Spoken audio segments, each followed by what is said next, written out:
Bienvenue dans la Social Room de Village Semences. J'ai le plaisir de recevoir Mélanie Lemaire. Bonjour. Qui est venue nous présenter Dokito, une start-up que vous avez créée officiellement depuis septembre. Est-ce que vous pouvez nous en faire le pitch ?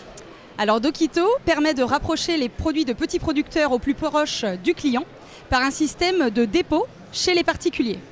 Donc on va utiliser les mètres carrés inutilisés des particuliers dans leur cave, leur garage, pour entreposer de la marchandise de petits producteurs que les clients viendront directement récupérer chez leurs Dokiteurs, puisque le concept s'appelle Dokito, et les personnes qui ont un dépôt chez eux sont les Dokiteurs. Quel type de produits les Dokiteurs stockent chez eux ? Alors actuellement et historiquement du vin, donc ça peut être du vin, du champagne, du miel, de l'huile d'olive, de la bière, des conserves. On est sur de la denrée, on va dire de longue conservation, et on est en train d'étudier un marché pour l'extra frais.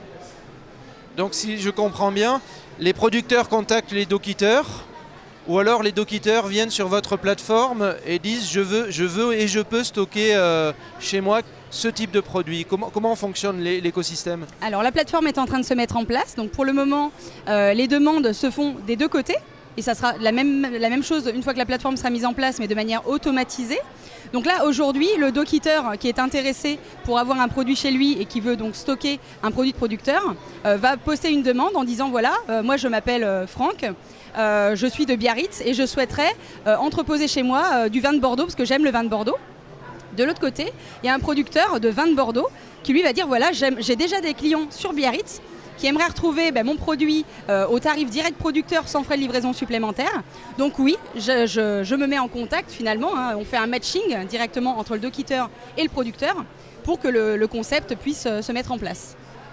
Alors moi j'aurais peur de stocker du vin de Bordeaux parce que j'aurais peur de le boire. Mais en même temps, si je suis Dokiteur, c'est possible. Expliquez-nous comment sont rémunérés les Dokiteurs. Alors tout à fait, c'est possible. Pourquoi ? Parce que le Dokiteur, en échange de ces mètres carrés qu'il va mettre à la disposition du producteur, il va recevoir un pourcentage en produits gratuits qu'il va pouvoir consommer, partager, communiquer en tout cas autour de ce produit de producteur. Alors Dokito, c'est né à Strasbourg. Aujourd'hui, quel est votre développement national ? Alors oui, Dokito est né à Strasbourg, le siège a été installé à Strasbourg. Donc ce qu'il faut savoir, c'est qu'au départ, c'est un projet familial. Ça fait à peu près 6 ans que l'on a mis le concept en place de manière informelle pour notre famille qui est producteur de vin. Et du coup, on a déjà développé depuis quelques années une dizaine de Dokiteurs partout en France. Donc là, actuellement, on a 70 demandes de Dokiteurs, une quarantaine de demandes de petits producteurs partout en France et à peu près 3000 personnes qui nous suivent. Donc là, aujourd'hui, on rentre en phase d'incubation chez l'incubateur Semia, l'incubateur alsacien.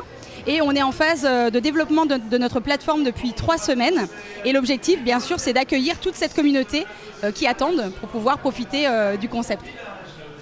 Là, nous sommes en 2018. Quels sont vos objectifs chiffrés ? Comment vous envisagez votre développement ? Alors notre développement, donc sur 2018, on axe vraiment sur le développement de la plateforme et son design. L'objectif vraiment que ce soit une plateforme ultra fonctionnelle et très simple d'utilisation. Ensuite, en 2019, on va mettre en place un Dokitour, qui est un salon uniquement pour les petits producteurs qui souhaiteront participer au concept Dokito, où toutes les transactions passeront par la plateforme. L'objectif étant de recruter du producteur, du Dokiteur et également du client. Et on a de belles ambitions pour les années à venir et plein d'idées. Mélanie Lemaire, merci d'être venue nous présenter Dokito. Je vous souhaite une bonne fin de salon et beaucoup de succès à Dokito et à tous vos Dokiteurs. Merci beaucoup. Merci à vous de m'avoir reçu.